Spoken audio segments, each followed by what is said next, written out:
For those of you that don't know me, my name is Frances Omani, and I am the president of Develop by Iosco. And I'm just really curious, who is here today that this is your first community event hosted by Develop by Iosco? That's awesome.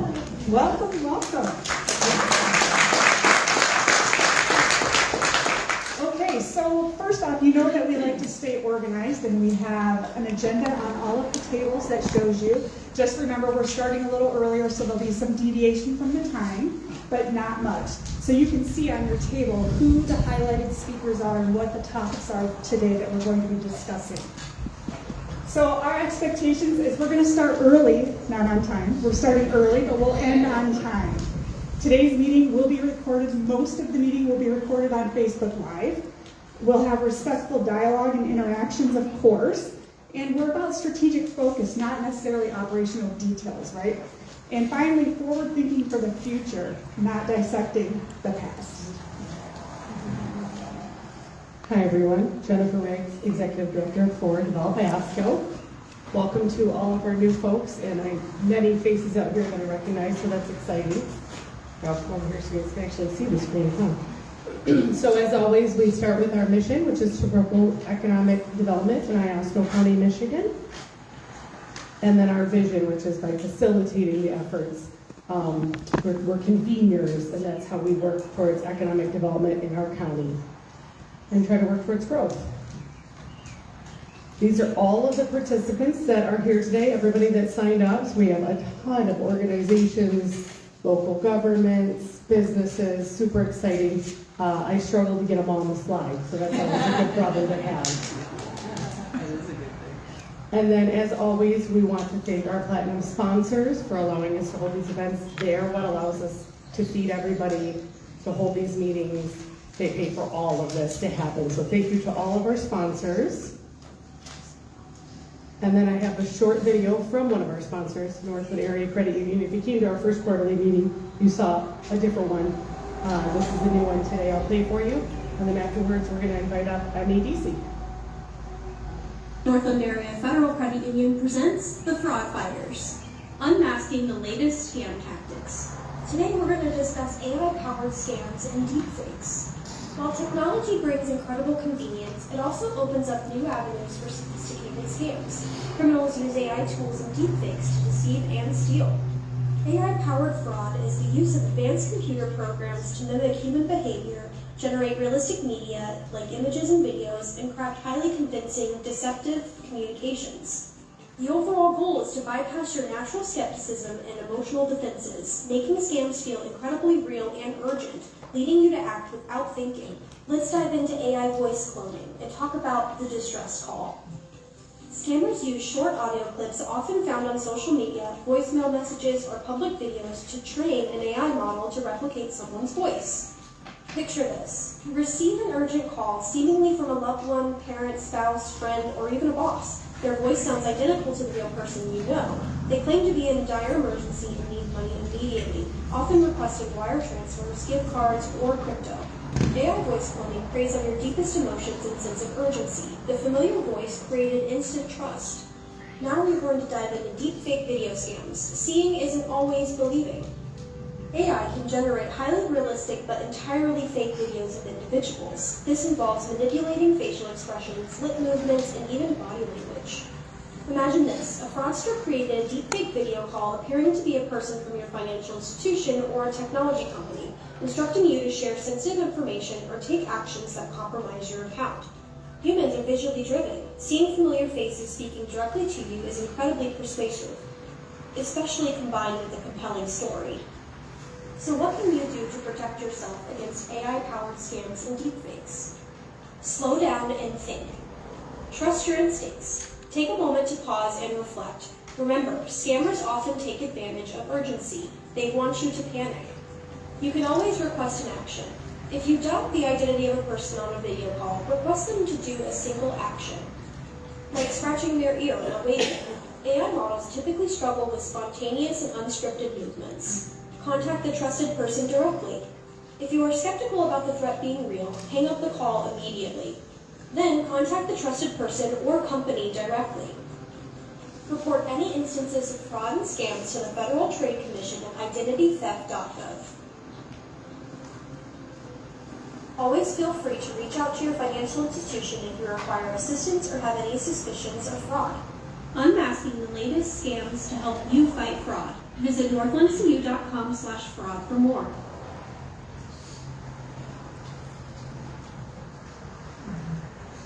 Okay, next we have MEDC coming on up with Chuck, Northland Mary. with Chuck Donaldson and Pablo Mahano. Thank you. This is gorgeous.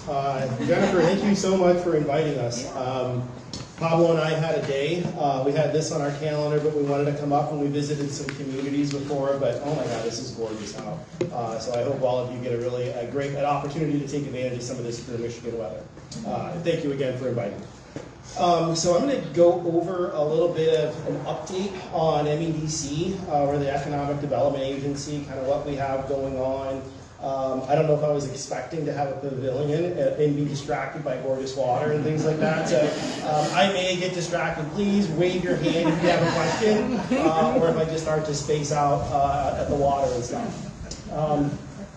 And also, I was really, I probably wasn't prepared for outdoor lighting, so some of these slides, as they get wordy, I'm just going to paraphrase and skip over.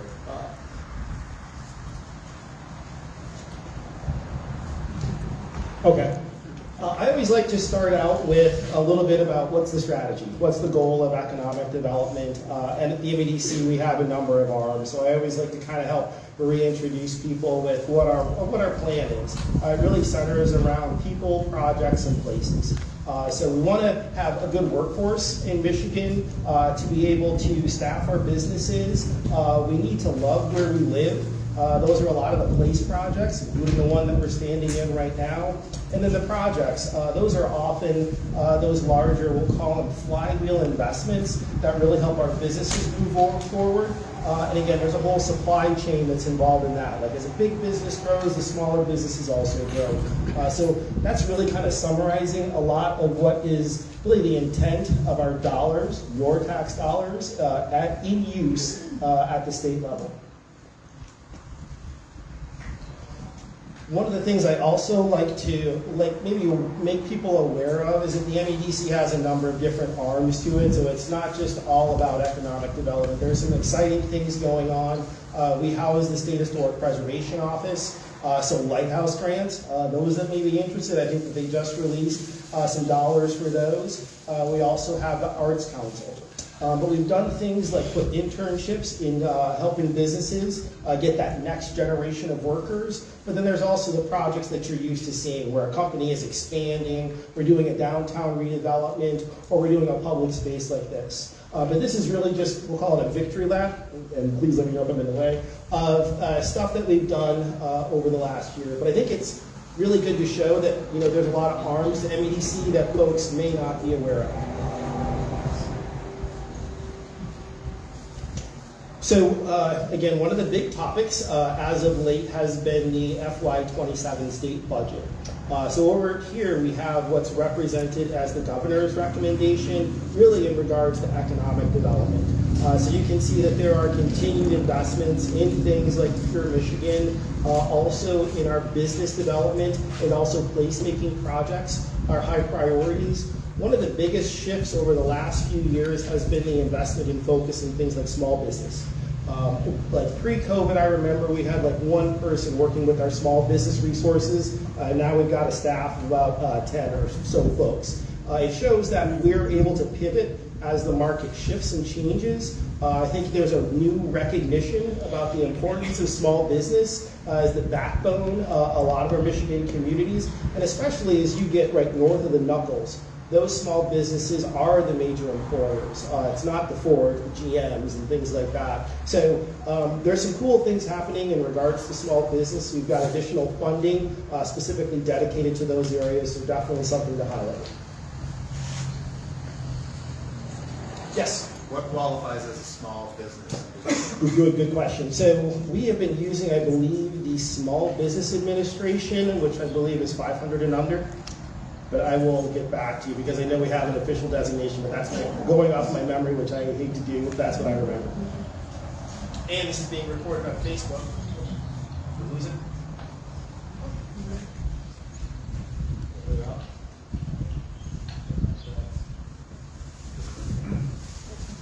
Good call. Good question. We'll skip over this one. This is really just about. Oh, no. I can yell. So these are really some resources I want to highlight that again may not be, let's say folks may not be aware of those. So there has been some renewed interest and focus on Office of Defense. That was stood up under the last governor's budget. Stood up under the last budget.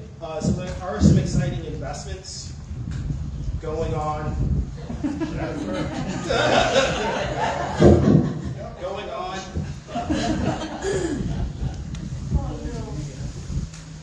Okay. So there are some exciting new areas in places like mobility and also defense. This area, you might be familiar with places like Grayling and Alpena that have focused on things like the drones or expansion of Camp Graylings. So those are opportunities where small businesses are finding their lane to expand and hopefully get those big government contracts. Those are kind of the big ones on there. So this is really to highlight some of the programs that we have that focus on businesses. I'm going to kind of go through these pretty quickly.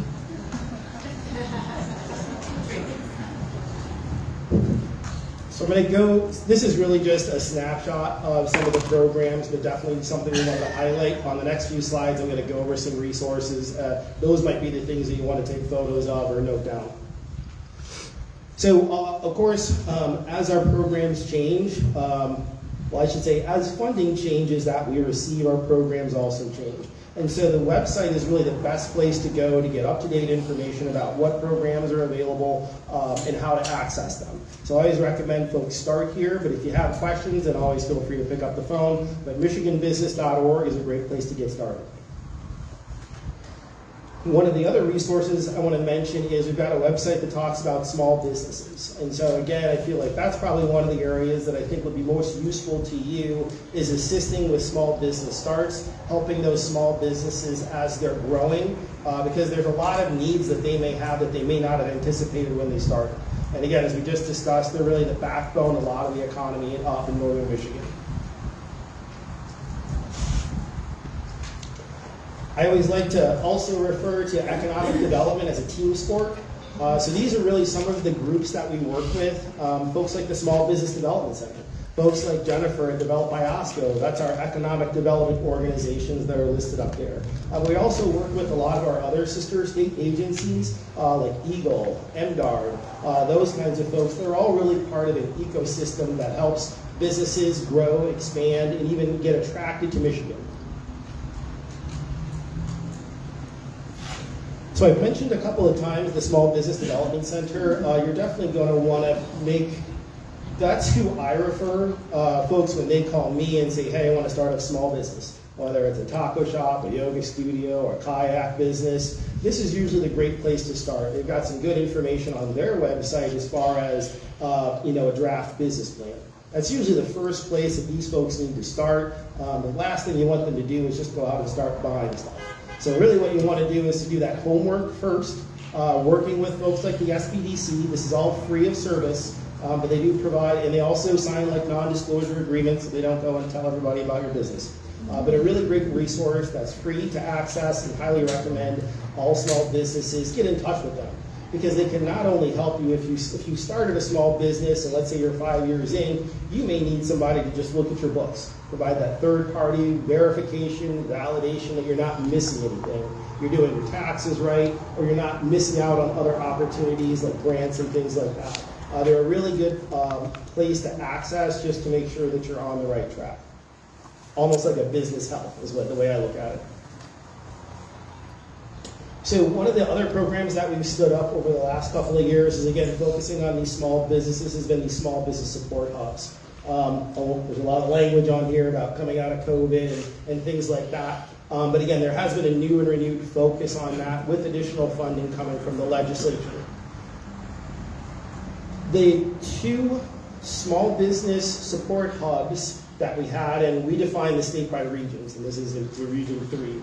And the two that we had in Region 3 were in Gaylord and Alpena.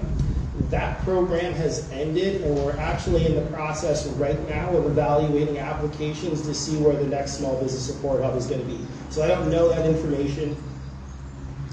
These were the two that were selected in the previous funding round. We're still waiting to see where the new one is going to be at. But I do want to make sure that you're aware of that resource. There will be an award, likely in the next month or so, that's going to say this is a place where you can go and get access, and you really want to direct your small businesses to that. This is an example project. I've listed, so the program that this business uses is called our Match on Main program. It's a pretty unique program. The number of communities that use it, I'm going to be listing on another slide, but it provides $25,000 to a downtown small business. I really call this a unicorn program because oftentimes folks aren't getting cash, they're getting debt. And so the communities participating in the RRC program that Pablo is going to be talking about in a little bit, in getting that certification makes them eligible for this program that, again, has this really great program that their downtown businesses can access. So it is almost a way to attract new businesses to your community by getting certified in utilization of tools like this that normally otherwise businesses wouldn't have access to. The other thing that's unique about this project is they not only utilize the Match on Main program, but they also use one of our placemaking grants to rehab the building. So again, pretty exciting, a great example. I love it when stuff comes together. So I did want to highlight some successes. So these communities have all been awarded last year in FY25 Match on Main grants.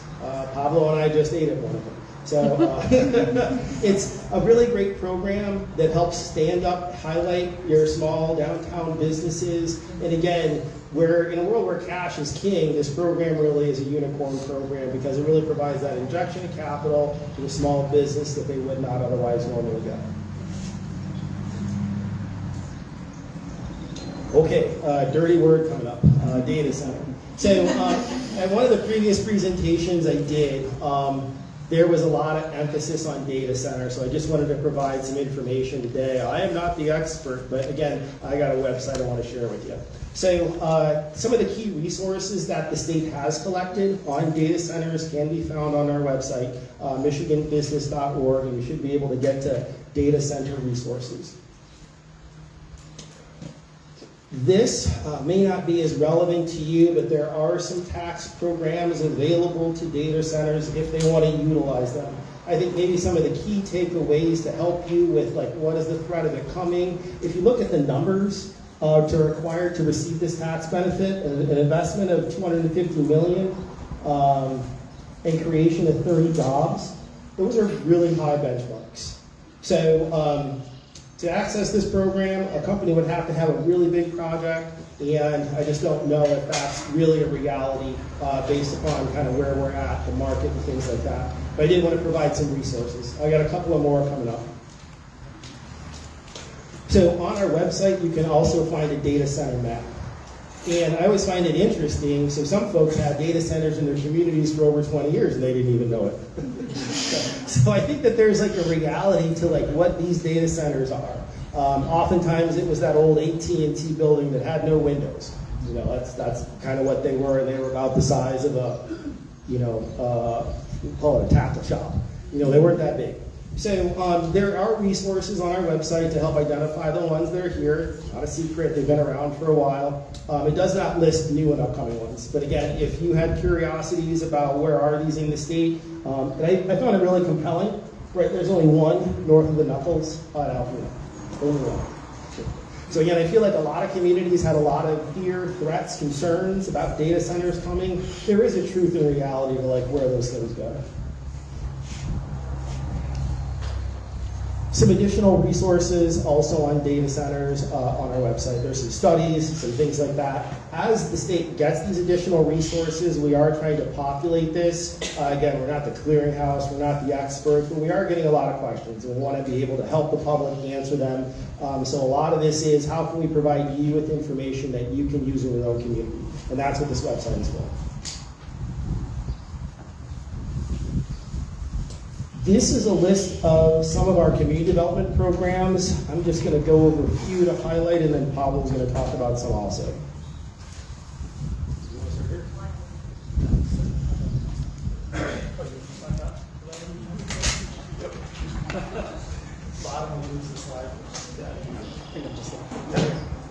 All right, so I was introduced. Steal the show. So my name is Pablo Mahalo. I am a senior community manager at the Michigan Economic Development Corporation.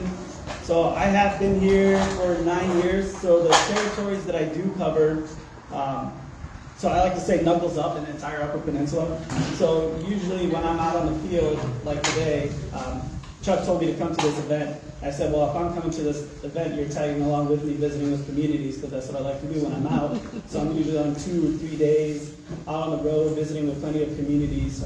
But I'm excited to be here today, so thank you for the invitation. So really, I'm here to talk about RRC. So we have about 5 planners on our technical assistance team, and they cover the entire state. Now within the TA team, we do have the redevelopment ready communities, we have Michigan Main Street, and the redevelopment services team. But really today, talking to you about, I can talk a little bit with the RST team, which is the redevelopment services team, and the redevelopment ready communities team, which I cover. Mainly to say that it's really a technical assistance toolkit, which communities, it's a voluntary program, so communities like townships, villages, cities, kind of to what Chuck, and he'll talk a little bit about projects, but we're focused on these traditional downtown areas, or these areas that have concentrated areas of development. If it's like within a corridor, that can qualify as well. But if you ever have any questions about what that means, you can always reach out to me and we can have a conversation. But when communities engage in RRC, really the true benefit to that is it's a series of 6 best practices, which I'll cover here on the next slide. But it's really to improve on processes around creating a strong planning, building and economic development foundation within your community. So I don't come in necessarily and try to tell a community this is exactly what you have to do, because this is the way Grand Rapids does it, this is the way Detroit does it, this is the way Marquette, Traverse City does it. It's really up to the community how they want to implement the series of best practices, which I'll go back and forth here, but the best practices that make sense for them. But a lot of the best practices are tailored towards like the Michigan Planning Enabling Act or the Michigan Zoning Enabling Act as well. So those like reviewing your master plan every 5 years, updating your capital improvements plan, implementing your CIP, going through a public engagement strategy, going through your development review process, things like developing an economic development, marketing. So what you see, hopefully you can see that. So there's 2 designation paths. We have a certified designation and we have an essentials designation, which we did meet with one of our essentials communities today, so shout out to Angie in the back and Jackie, for just, they went through the process and they went through to earn designation, which really is best practices 1 through 4. If the community were to go to certified pathway, it'd be all the 6 best practices, but really it's best practices 1 through 5 with the redevelopment services team coming in towards the end and coming in and helping you try to turn over those redevelopment sites that we've identified. But kind of going back to the benefits of RRC.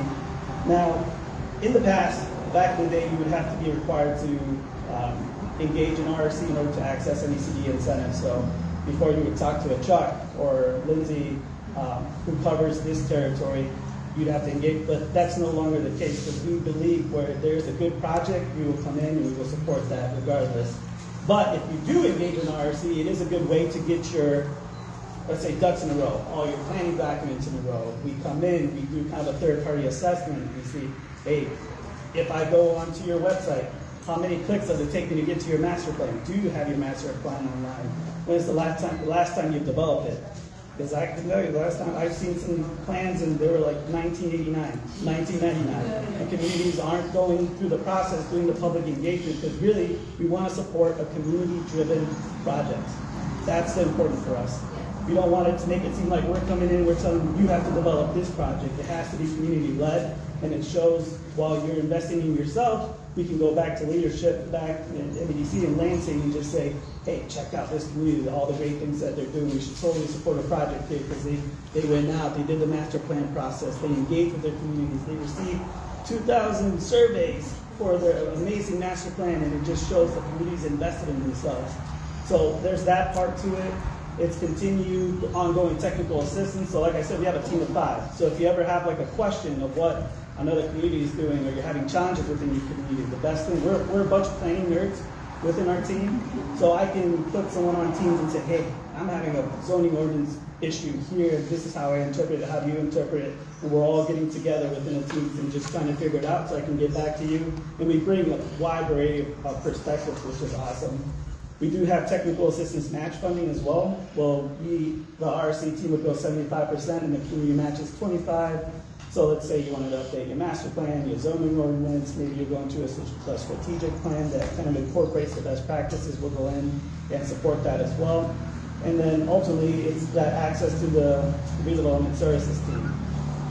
So another great tool we have, you don't have to be engaged to access this as well, is going on our RRC online resources library. You can just Google this. But it does cover all the best practices, 1 through 6, and if you go on there and you click on like the plus signs, you'll see master plans from certified communities or essentials designated communities, and we like to say R&D. Have you heard that term R&D before? Rip off and duplicate.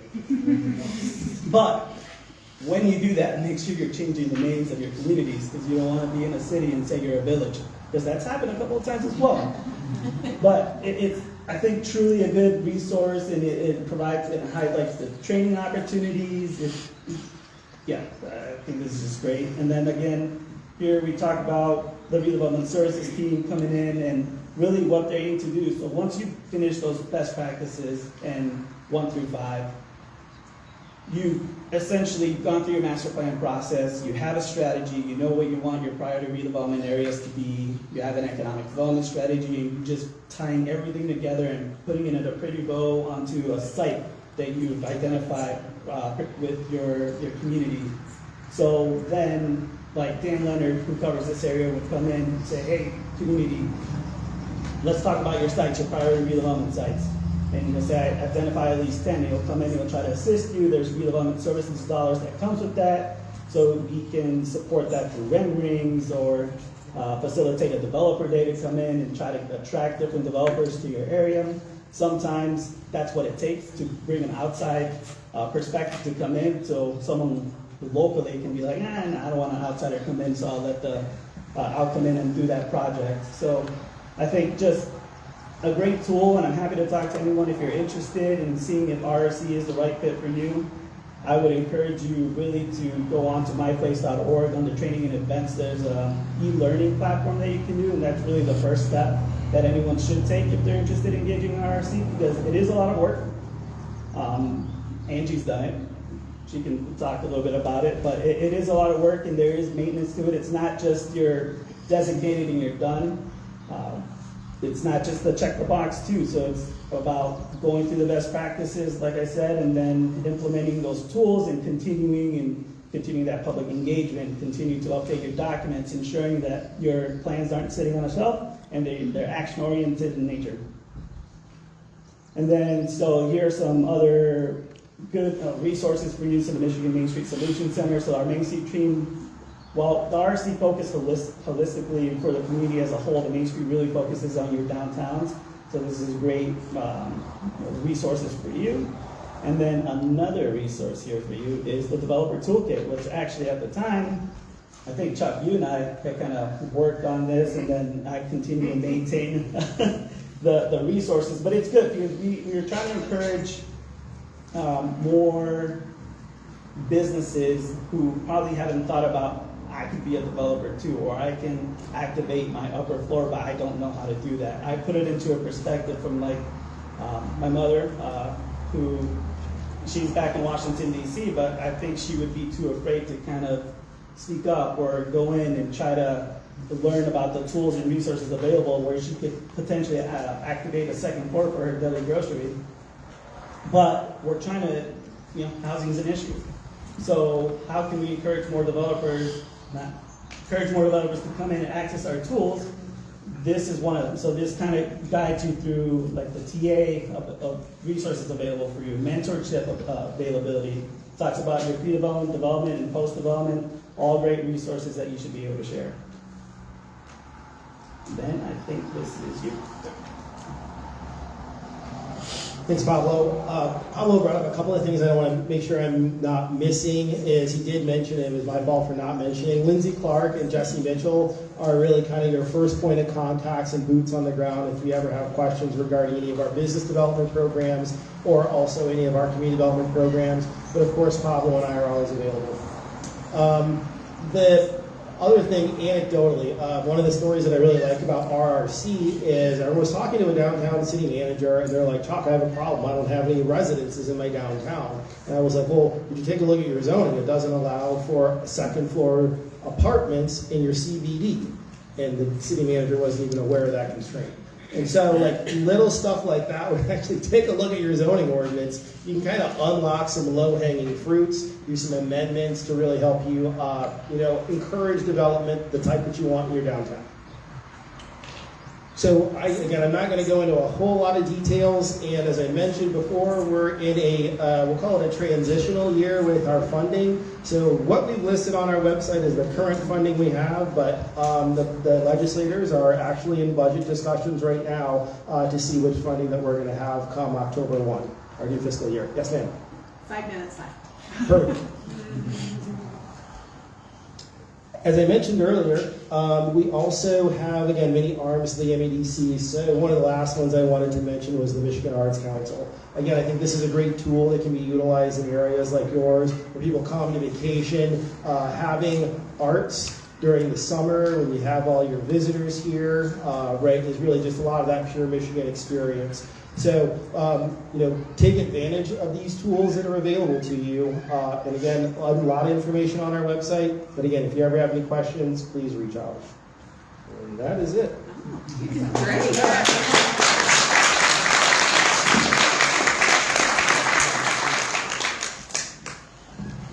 All right, thank you, Chuck and Pablo. They're turning to all their slides. You're going to do all of them, right? All 91 are yours. We have a lot of speakers tonight, as you see on the agenda. So we've got Gloria here keeping us on track so that we don't get too far behind. And we're just going to move into AuSable next. The food, we're told, is about 5 minutes away. So if it arrives, when it arrives, not if, when it arrives. I've already instructed them to just start setting up, and as soon as it's ready, we'll take a break and let everybody get their food and sit back down, and then we'll continue. That's why we started it early, so that we wouldn't be up against our 8 o'clock deadline too hard. So without further ado, Eric, come on up.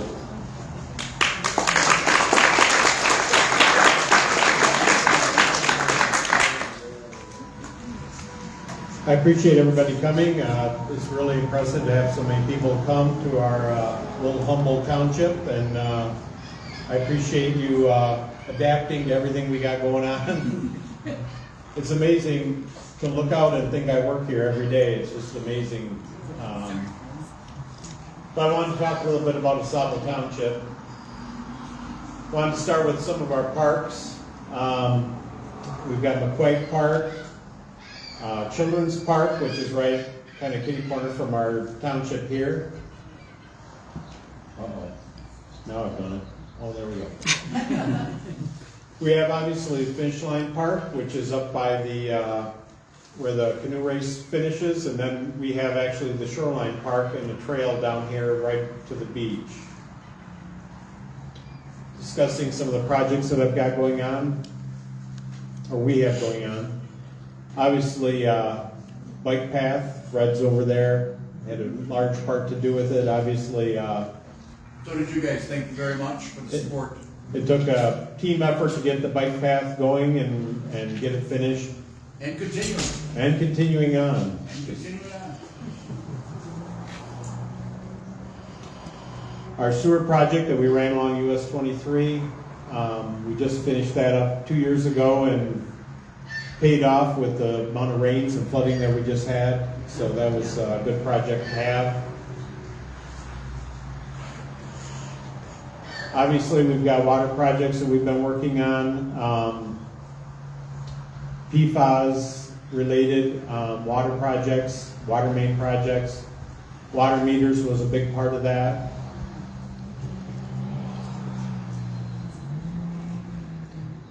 And of course, the Trailhead Marketplace where you're sitting right now. So that was a huge undertaking, and I think it turned out absolutely wonderful. Talking about grants, some of these projects wouldn't be possible without, obviously, we're a small township, but the grants working through developed by Iosco, obviously, I don't know where Manuela is. She has a lot of credit with a lot of this. Bike path we got 2.8 million in grant funds. Trailhead Marketplace, 882,693. We do have a little bit more grant money that we have coming. And water and sewer projects, $5 million in grant money that we've received, for a total of $8.9 million in grant money.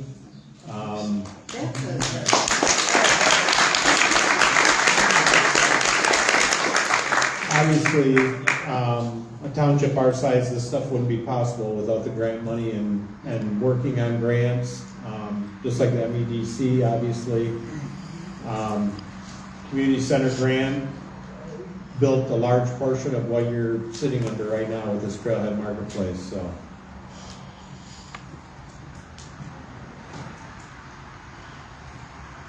Future projects. Obviously, we've been working on road repair. We got one section of road that's coming up this year. We'll be working on more road repairs as time goes by. Dog park. We've been talking about putting a dog park out in McQuaig. We're just in the planning process of that.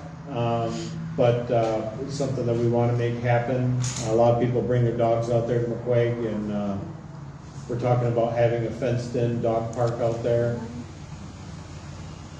And we've just been discussing a splash park out at the Children's Park. So that would be kind of a splash pad, similar to what Oscoda has down at the beach, but we'd have ours over at the Children's Park. And obviously, McQuaig Park improvements.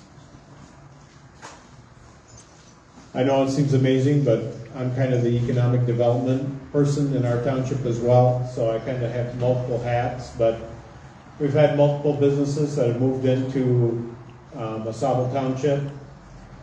We have the mini storage units that moved in across over the street. Vic Bonds, plumbing supply, and just a new one just lately is the Natural Reflections flooring. We've had Weinkauf Plumbing move in. We do have obviously some opportunities. The Aspen Motor Lodge, obviously, is one of our opportunities. We do have some vacant businesses yet that we're working on filling, but we've come a long way for a township, so. And that's all I've got. I appreciate everybody coming. Thank you. Eric, of that $8 million in grant funds that you brought into the county here, how much of that was gotten by, and work was performed by our local contractors, local people? The majority, actually, 100% of it was as far as the water projects, bike projects. The Trailhead Marketplace was built by a local contractor. So that money stayed right in our community. Federal grants, state grants, money brought back in, all of our taxes brought back in and spent locally. Yep, all local. Yep. So. By the way, this thing is awesome. You should see it at night. This is awesome. They even have restrooms. Why do you have that one at the pavilion? Okay, next we have Jamie coming up from Iosco County.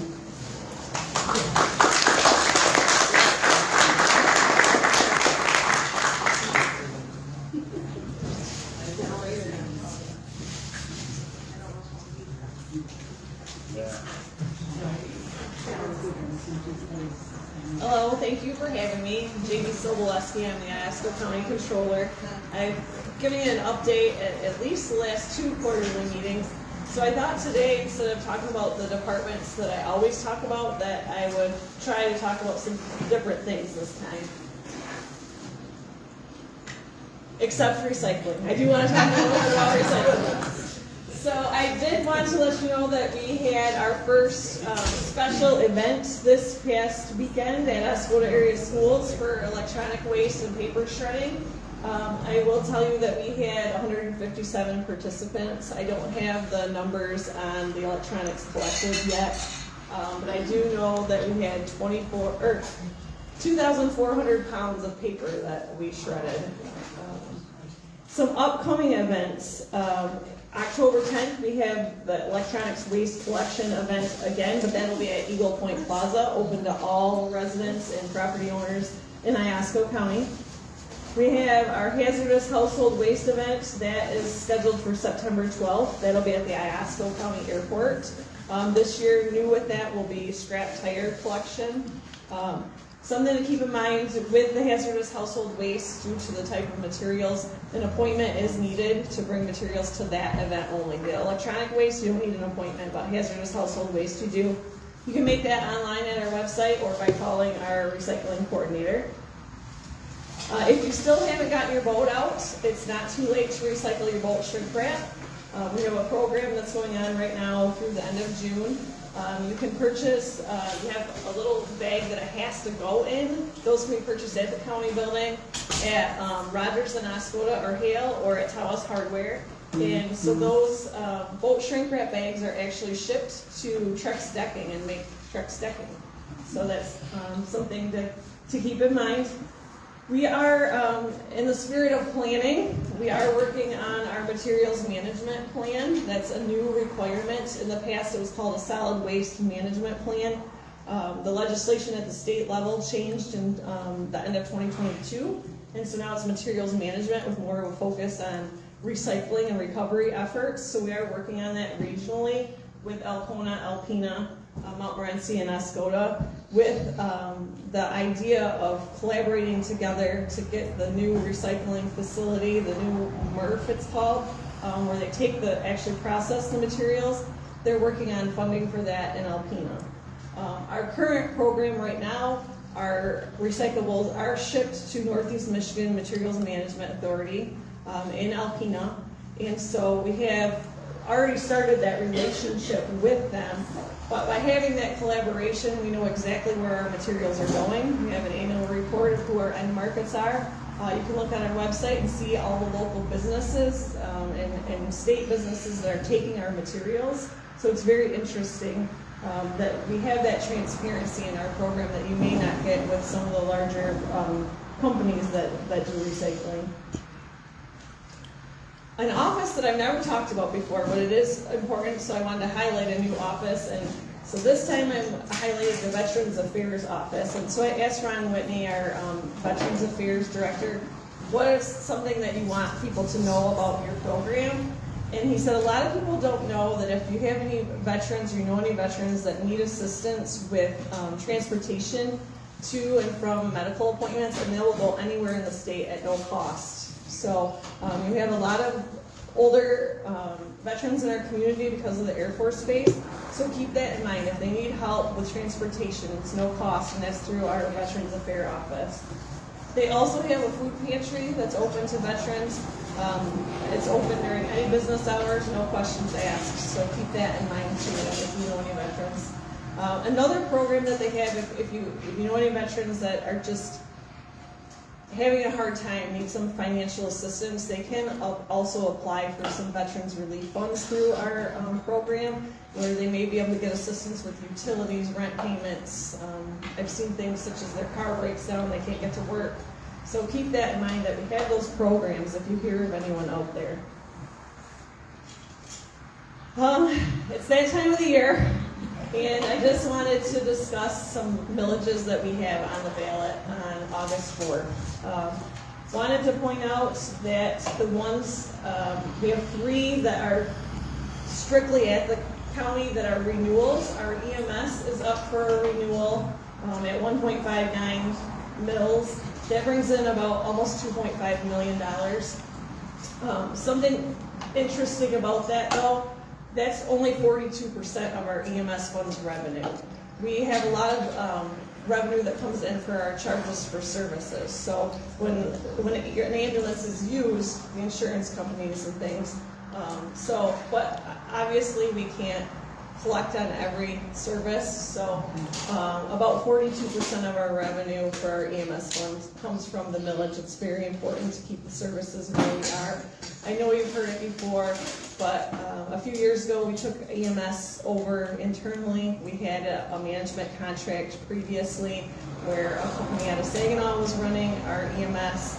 Response times at that point were averaging sometimes 45 minutes to an hour. I'm happy to say our average response time now when you call for an ambulance is 8 to 10 minutes. So we've really improved on that. We're very proud of that. We, on average, have 5 ambulances on every day, where in the past we had usually 2, maybe 3 if we were lucky in our entire county. So we're very proud of that. You know, when you call an ambulance, you should get one in 8 to 10 minutes versus 45 minutes to an hour. Our animal control, animal shelter millage is also up for renewal. That does fund our entire animal control office. And then what happens is we have a service agreement with the Iosco Humane Society that runs the shelter, and they asked when we put this millage on last time if they could be included in that. So that funds a portion of their operations as well. But keep in mind their fundraisers are very important because what they ask for in the millage does not cover all their costs. Our 911 central dispatch is also a renewal at 0.67 mils. That's just over $1 million that raises. That's about 75% of the revenue that we get in that fund. There's also a surcharge on your cell phone bills if you were to look at that, and that's where we get the other 25% that funds our 911 central dispatch. Another thing I wanted to talk about, this is new. Many of you may have heard about the Northern Michigan Children's Assessment Center. It's very important in our community. They assist our law enforcement, including our county prosecutor, with cases of abuse of children and of adults in our community. They came to us and asked, you know, they're struggling. Their funding gets cut from time to time from the federal government and the state government, and asked us to put a millage on. So they're not allowed to put a millage on themselves. Our commissioners agreed to do that, mainly because our prosecutor has repeatedly told us how important these services are to our community and to his job to be able to prosecute the people that are abusing the children in our community. I would encourage you, if you're questioning this, to talk to Rebecca Junker from Northern Michigan Children's Assessment Center. I can't give you the facts on how many children and things that they are seeing every year, but if you have a doubt about this millage, I would encourage that you reach out to her, and she will give you the facts of how many children they're actually seeing. I did want to point out about this. Northern Michigan Children's Assessment Center serves many counties, so one of our commissioners and my concerns was, if we put this millage on the ballot, how do we know it stays in Iosco County? They currently have an Iosco County office. We will have a very in-depth service agreement that has already been drawn up if this millage passes. It talks about the services that will be maintained here in this county.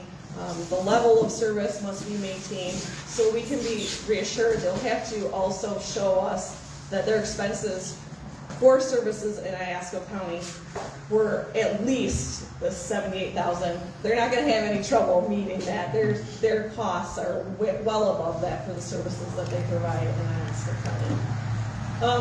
Some other millages that are not directly the county millages, but are related organizations that I wanted to point out. Iosco Transit is asking for a millage increase of 0.3 mils to a total of 0.445 mils, which is about $446,000 countywide is what they're asking for. They would like to expand services on the west side of the county, is what I'm told is why they would like to increase. The medical care facility of Iosco County, they have their own board, but they're still county related. They're asking for a strict renewal at 0.4534, about $700,000 for their millage. And then the Commission on Aging is asking for an increase of 0.5 mils to a total of 1 mil for $705,000. And I know they passed out flyers for you today. So I would also entertain any questions you have on county business of any kind, not just what we talked about today, but if anybody has a question. Yeah. You didn't mention the new facility at the Palace Bay Ice Arena for recycling. Is that part of your program or not?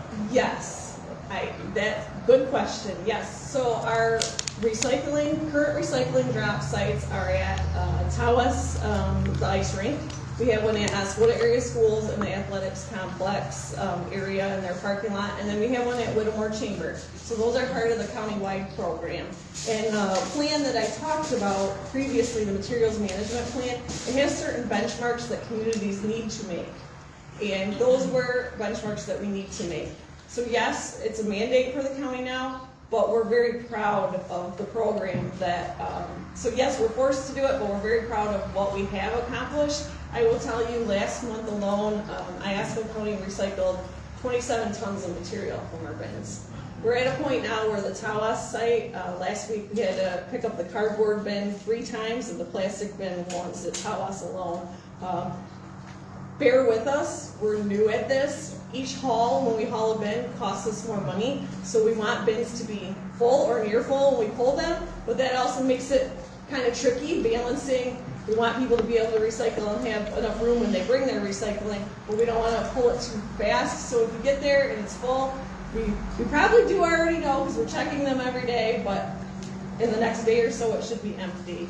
So we don't have a specific date because we're still trying to learn, and our recycling program is picking up every week. And so we're like, when do we get it picked up?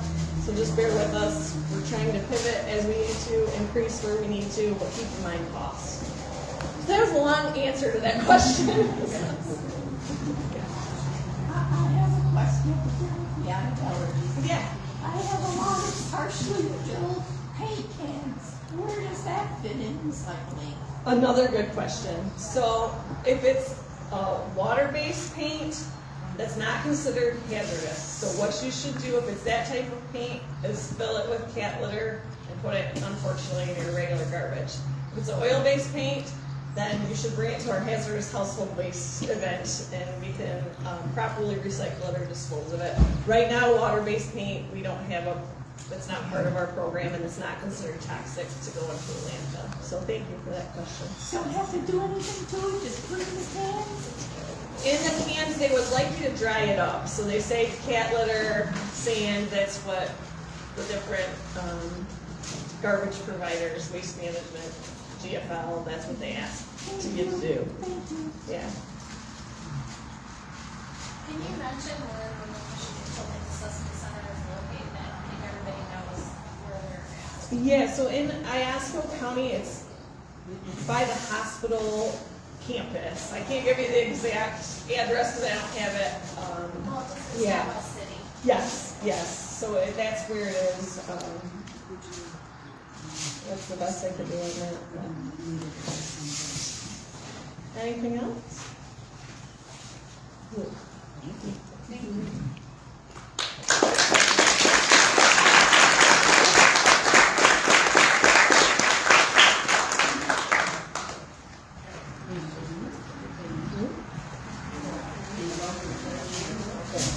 All right, guys. guys, you're gonna have to suffer through one more presentation and then it will be ready to eat.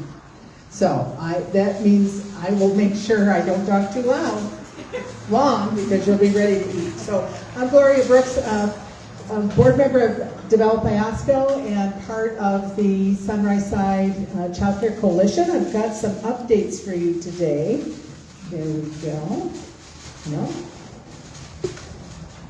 All right, so if you've been to our past meetings, you know we've been doing some child care needs assessment on the west side of the county. Earlier, actually the end of last year and beginning of this year, we wrapped up our Whittemore-Burley Township project.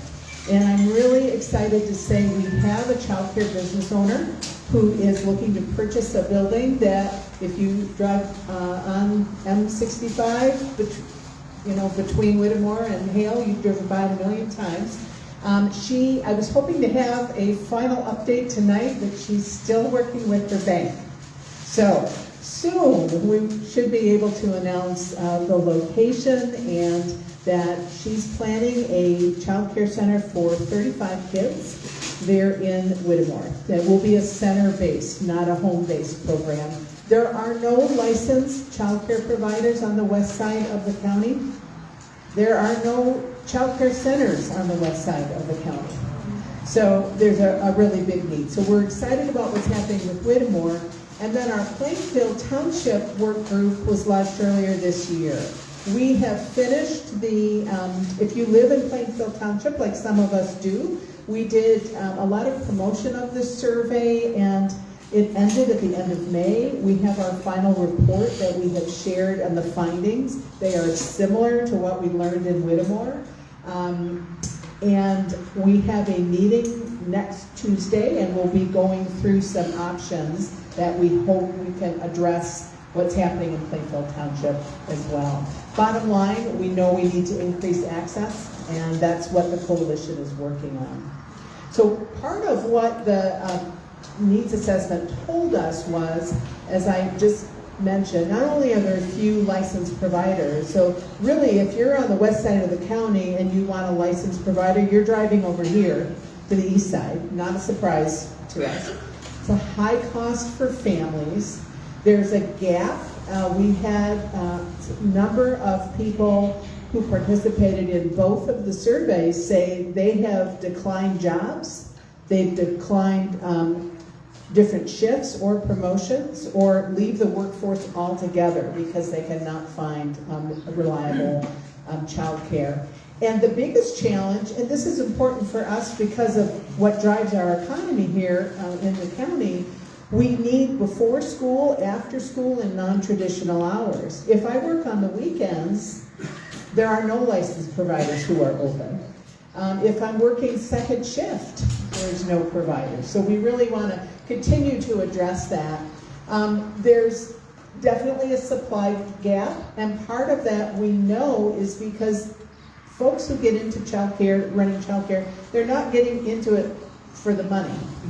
This is not a profitable business model, and so we're really trying to figure out how we can help business owners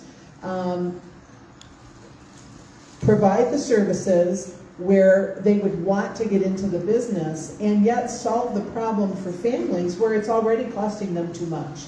So that's a really big thing. What we're looking at in Plainfield Township is a summer program. And that will be something that we're working on, we hope, for next summer. And we're in the process of doing some grant writing for that as well. The immediate priorities are figuring out what those referral pathways are so that families know who to turn to. How do we continue to keep strong communication between not only employers, but schools and families and other community partners? Our next action, the phase 2, is going to be how do we attract more licensed providers. Again, we're so excited that we have found somebody for Whittemore, and we're looking to do the same thing for Plainfield Township. And definitely expanding those non-traditional hours. And then long term, that phase 3, how do we increase capacity? If you were coming to our meetings here at DI a couple years ago, we actually had some grant funding that helped childcare business owners expand their license numbers. That grant funding went away, that's the nature of grant funding, but we, Develop Iosco, is continuing to look at opportunities for how do we get funding even for startup programs, because that provider I'm talking about in Whittemore, she needs about $50,000 to do the building renovations once she buys the building. So there's a lot of startup costs that we're trying to figure out, is there a way for us to help with that and align childcare strategy with workforce development. You've heard me say here before, childcare is an economic development issue. You can't expand your business if you don't have workers. You're not going to have workers if you don't have housing and childcare, things we talk about all the time in our county. So the workforce implications are pretty direct. We know that there's barriers to employment. We know that folks can't afford it. And there are programs in the state where there's you can share the cost of childcare between an employer and the state.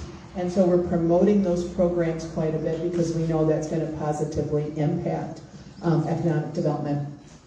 The coalition meets quarterly. We do 2 in-person meetings and 2 virtual meetings. Our next meeting is actually next Tuesday. So if you are so inclined, we're meeting at Eagle Point Plaza in Hale at noon, and we'll be going into more depth about the findings and all the other projects that the coalition is doing.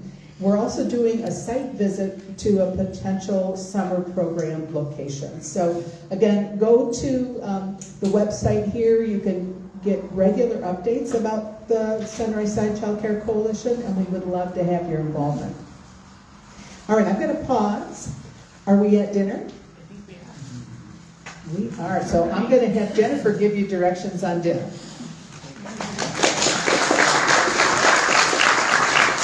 right, I know when I'm super hungry, because I am. So I'm sure you guys are too. So you guys can figure it out. I'm not going to try to, direct my table. But go down both sides, grab your food, and once most everybody's gotten their food and they're sitting back down, we'll just continue so that we don't lose a lot of time. So go forth and conquer.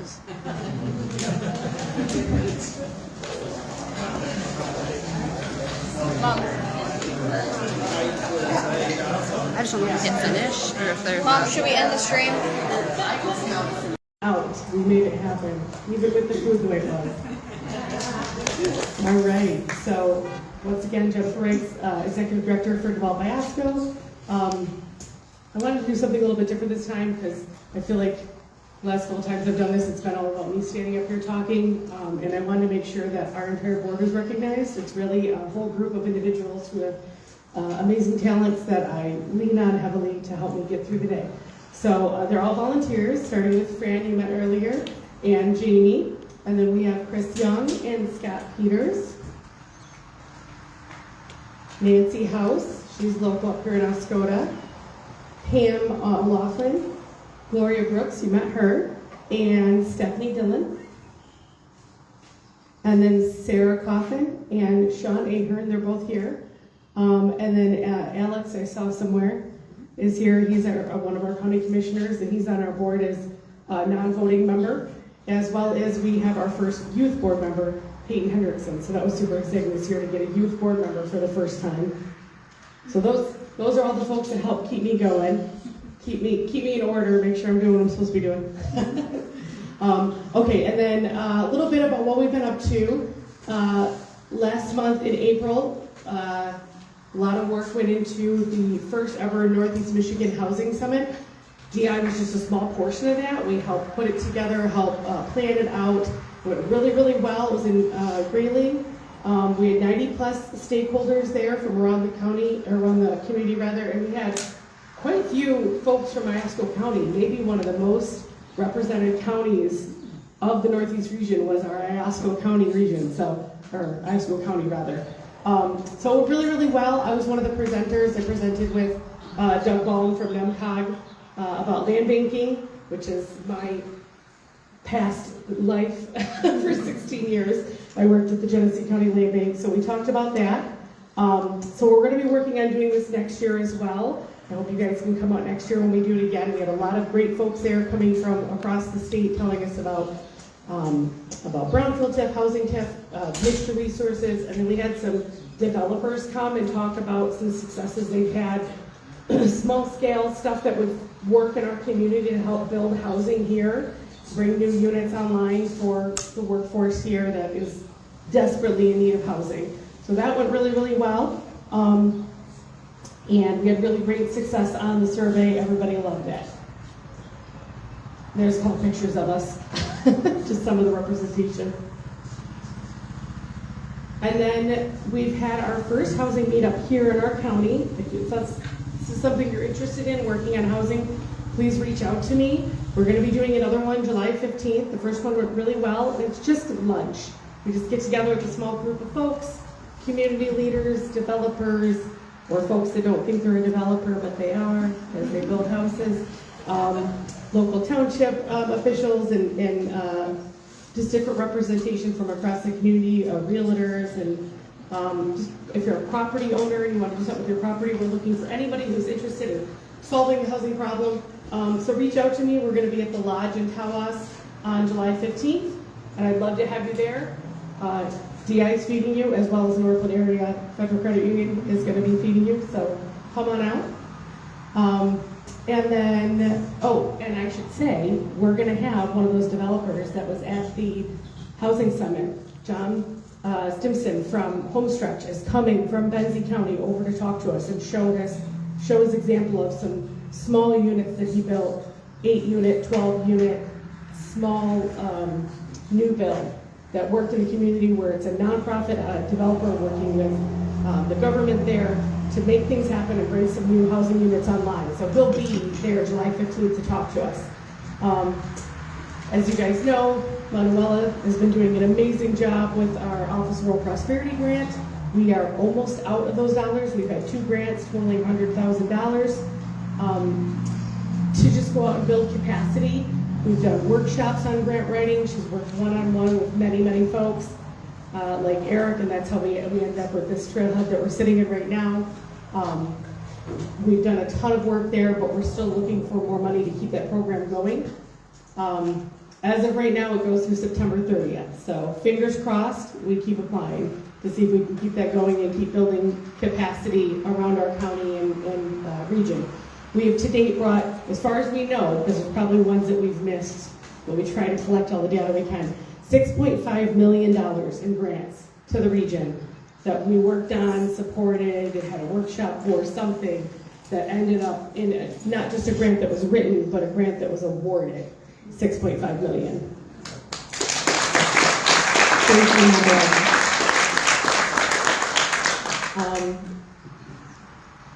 And then this is happening next week. We've been working with Alpena Community College, Oscoda. They're going to be doing a youth fest June 20th. If you guys were at the Q1 meeting, I was talking about it, but now we have fleshed out exactly what all of the days going to look like. If you know any youngsters that might want to sell their lemonade or bracelets or whatever it may be, tell them to get a hold of, they can scan a little QR code there, and they can get it on Alpena's website or on our Facebook page is out there as well as you've probably gotten my emails and it's been in that as well. But we would love to have them come and be a youth member selling their items, as well as everybody in the community is welcome to come out and buy what they're selling.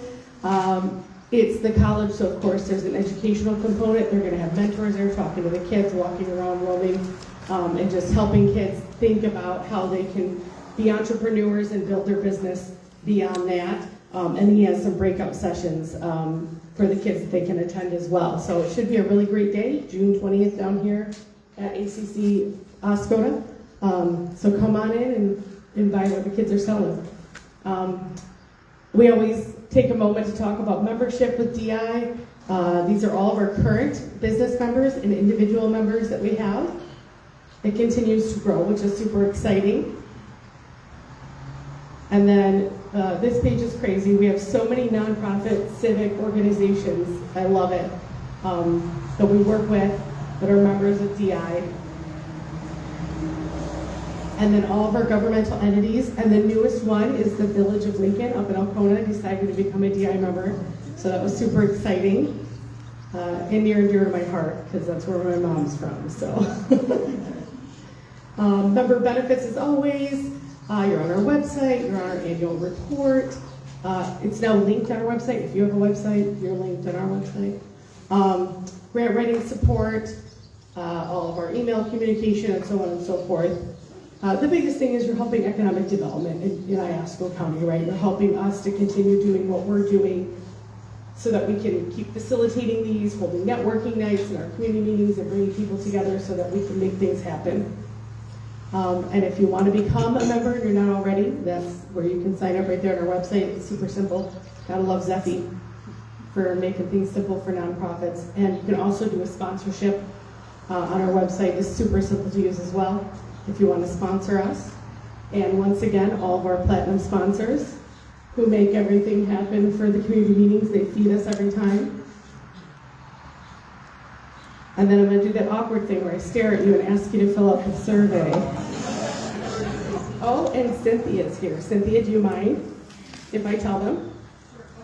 Okay. So Cynthia Irwin in the back, everybody, is our first Housing MSHDA grant recipient that DI supported.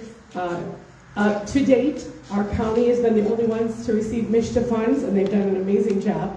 But they do homeowner occupied rehab. And Cynthia is going to be the first one bringing new units into Iosco County with MSHDA dollars. She was just awarded $420,000. She just signed her grant yesterday? 2 days ago? Yesterday? Things are going too fast for me to remember days. So that's just starting, and that's in Baldwin Township, just south here at the Crescent Beach apartment, the old motel that you've seen on 23 for 30 years, getting worse and worse and worse. Cynthia's bringing it back to life and turning it into new housing and making it beautiful again. So, yay! So please fill out this survey. Tell me how we did tonight. Let us know what we can do better, what we did well. Just let us know. Please and thank you for coming tonight. Sorry the food was late, but it worked out. Everybody got fed. Take some home with you. It looks like there's a lot extra if you want to take some more with you. Looks like Rick wants to. Rich? Yeah, flip it over. I gotta add something. Oh, Rich has something to add. Okay. So apparently the path that I told you wasn't exactly as quickly as possible. So my advice is to you is if you're interested in going to the docket, you need to go to the Michigan Public Service Commission website, which is part of the LARA website. And I would go through that process and see if you can, and I'm just giving you this because I don't know how to do this off the top of my head, but if you can go through that and type in Consumers Energy and then the U dash, hopefully that'll come to that place. What I'm going to do is I'm going to send Jennifer the information, and maybe she can, if you're interested, you can reach out to me specifically or reach out to her and we can get you the information. But I want you guys to have that information correctly. So it was a little bit of a struggle when we were working through it. So my apologies. Yes. So, just so that I understand this, when we go to that, it's going to be kind of like a call to action, like a letter. Well, that's really what this is a call to action. So, the information, you're looking to submit whatever it is that you're wanting to do into the docket. So, there should be directions on that site and how you do that, because this is public. I mean, anybody can go in and put testimony or, a document into the docket, whether it's for a Consumers Energy rate case or it's, this situation. So I'll get more information for Jennifer, but in the meantime, if you have any questions, don't hesitate to reach out to me. So just wanted to clarify that situation. Thank you. I can put it in the next newsletter too to everybody, whatever the link is, we'll get it sorted and I'll get it in there for you guys and try to make it as simple as possible for everybody to do that for consumers. Thank you all for coming tonight. Thank you for supporting.